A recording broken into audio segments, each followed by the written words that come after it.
नाम है सावानो और ये सिर्फ एक नाम नहीं, एक कहानी है न्याय और राजनीति के बीच सबसे बड़े टकराव। जब एक 60 साल की माँ को अपने गुजारे के लिए कोर्ट का दरवाजा खटखटाना पड़ता है, पूरे हिंदुस्तान की कानून की जो नींव है वो हिल जाती। सुप्रीम कोर्ट ने जो फैसला दिया उनका हक, लेकिन धार्मिक कट्टरता, तुष्टीकरण की राजनीति ने इस फैसले को पलट दिया। ये केस सावानो केस दिखाता है कि कैसे सरकार ने देश के सबसे बड़े अदालत के आदेश को कानून लाकर खत्म कर दिया। ये सिर्फ एक तलाकशुदा महिला का मामला नहीं था, ये फैसला करता था कि भारत में बड़ा कौन, धर्म या संविधान। आज जानेंगे क्यों सावानो की हार भारतीय लोकतंत्र का एक काला पन्ना बन गई। मोदी ऐसी बात कभी नहीं करती।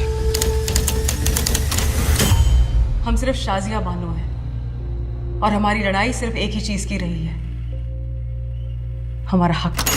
नमस्कार दोस्तों, आज हम एक ऐसी महिला के बारे में बात कर रहे हैं जिनका नाम है सावानो बेगम। न्याय और राजनीति के गलियारों से जरा भी परिचित हो तो आपको इनका नाम जरूर सुना होगा। हमारे लोकतंत्र में सावानो के साथ जो हुआ वो एक मजाक बन गया। न्याय के नाम पर उनके साथ ऐसा अन्याय किया गया, इसने भारत की राजनीति की दिशा हमेशा के लिए बदल दी। ऐसा ही कुछ इस मूवी में देखने को मिलेगा, लेकिन हम मूवी की बात नहीं करेंगे। हम बात करेंगे उस हक की, उस भारतीय नारी की जिसको न्याय नहीं मिला। जब एक समुदाय अपने विश्वासों को, अपनी रीतियों को दूसरों पर थोपने की कोशिश करता है तो सरकार और न्यायपालिका को भी बंधक बना लिया जाता है। इस घटना के बाद देश की लोकतांत्रिक सामाजिक संरचना में बहुत सारे परिवर्तन हुए। आज की इस वीडियो में मैं देश के एक बड़े मुद्दे सावानो केस को बहुत ही सरल भाषा में समझाने की कोशिश करूंगा। इसे अंत तक देखना बहुत जरूरी है। हम आपको सावानो मामले की याद दिला रहे हैं क्योंकि जब भी मुस्लिम महिलाओं के अधिकारों की बात होती है तो इस केस का जिक्र हमेशा आता है। ये वो मामला था जहां प्रधानमंत्री पर इतना दबाव डाला गया कि उन्हें एक समुदाय के पक्ष में कानून लाकर सुप्रीम कोर्ट के फैसले को बदलना पड़ा।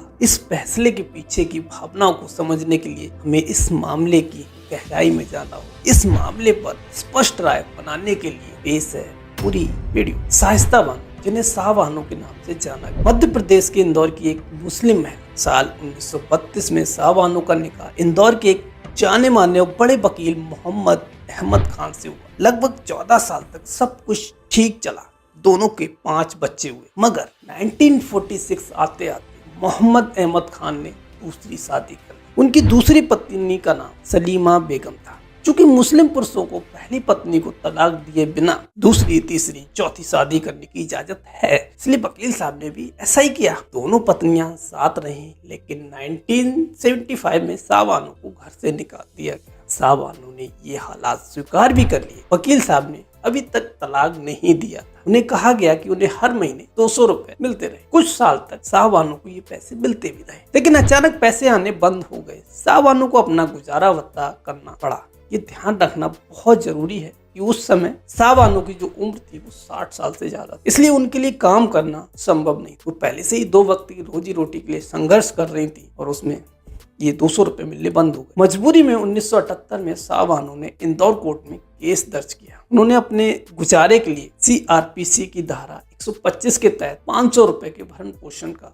मेंटेनेंस की मांग। इसी बीच 1978 में ही अहमद खान ने क्या किया, सावानो को तलाक दे दिया। उन्होंने कोर्ट में 3000 मेहर की रकम जमा कर। वकील साहब ने तर्क दिया कि मुस्लिम पर्सनल लॉ यानी शरिया कानून के अनुसार एक बार मेहर की रकम चुकाने के बाद पति पर भरण पोषण के लिए बाध्य नहीं होता। तलाक के बाद पति को इद्दत की अवधि यानी लगभग 3 महीने तक ही पत्नी का खर्चा देना होता है। इद्दत वह समय होता है जो एक तलाकशुदा महिला को दोबारा शादी करने से पहले गुजारना होता है। लोअर कोर्ट यानी 1979 में अहमद खान को सावानो को हर महीने 25 रुपए का भत्ता देने का आदेश दिया। कानूनी जानकारों के अनुसार पति की कुल आय का 20 से 25% भत्ता दिया जाना चाहिए। वकील साहब की उस समय आय जो थी वो 5000 रुपए थी, लिहाजा 25 रुपए का भत्ता बहुत कम था। हाई कोर्ट ने क्या किया, 1980 में सावानो कम रकम के खिलाफ हाई कोर्ट में याचिका दायर की गई। कोर्ट ने याचिका स्वीकार की और भत्ते की राशि बढ़ाकर 179.20 रुपए कर। अहमद खान यहाँ नहीं रुके। उन्होंने हाई कोर्ट के इस फैसले को भारत की सबसे बड़ी अदालत सुप्रीम कोर्ट में चुनौती दी। यहाँ पे देश के कानून, 2 कानून आमने सामने आए, जिससे कहानी में दिलचस्प मोड़ आया। सुप्रीम कोर्ट में शाहबानो के वकील पति ने मुख्य रूप से दो बातें अपने पक्ष में रखी। पहली, मुस्लिम पर्सनल लॉ के अनुसार मेहर की रकम अदा करने के बाद पति भरण पोषण के लिए बाध्य नहीं है। दूसरी, तलाक के बाद पति को सिर्फ इद्दत की अवधि तक ही तलाकशुदा पत्नी को खर्च देना होता है। सवाल, मुस्लिम पर्सनल लॉ क्या है? देश में चोरी, डकैती, हत्या जैसे अपराधों के लिए आपराधिक कानून हैं जो सभी नागरिकों पर समान रूप से लागू होते हैं, लेकिन विवाह, तलाक, संपत्ति और भरण पोषण जैसी दीवानी मामलों में यानी सिविल केसेस में भारत में सभी नागरिकों पर समान कानून लागू नहीं होते। मुसलमानों के लिए अलग कानून है जिसे शरिया लॉ कहा जाता है। इसकी व्याख्या के अनुसार एक मुस्लिम व्यक्ति अपनी तलाकशुदा पत्नी को भरण पोषण देने के लिए बाध्य नहीं। शाहबानो पति ने इसी तर्क का इस्तेमाल कर सुप्रीम कोर्ट में भरण पोषण की जिम्मेदारी से बचने की यानी मेंटेनेंस से बचने की कोशिश की। शाहबानो ने भरण पोषण की मांग CRPC की धारा 125 के तहत की, जो एक धन निरपेक्ष कानून है। साफ कहता है कि बेसहारा महिलाओं को अपने पति से सहारा पाने का हक है। इसके जवाब में अहमद खान ने भत्ते को रद्द करने की मांग CRPC की धारा 127 के तहत, अगर किसी व्यक्ति को किसी समझौते के तहत पहले ही एक निश्चित राशि मिल चुकी है, अदालत भरण पोषण भत्ते को रद्द कर सकती है, यानी 3000 रुपए हवाला दिया गया। इस केस की सुनवाई लगभग 4 सालों तक चली। इसमें all India Muslim personal law board भी एक पक्ष बना क्योंकि वो इसे सीधे अपने धर्म में हस्तक्षेप मान रहे। 23 अप्रैल 1985 यानी 5 जजों की संवैधानिक पीठ ने सर्वसम्मति से हाई कोर्ट के फैसले को सही ठहराया और शाहबानो के हक में फैसला सुना। कोर्ट ने साफ कहा कि CRPC की धारा 125 एक धर्मनिरपेक्ष सेकुलर कानून है जो सभी नागरिकों पर लागू होता है, भले ही उसका धर्म कोई भी। इसका मकसद किसी भी महिला को बेसहारा होने से रोकना है। जस्टिस चंद्रचूड़ ने समान नागरिक संहिता यानी यूनिफॉर्म सिविल कोड UCC की भी जरूरत पर टिप्पणी की।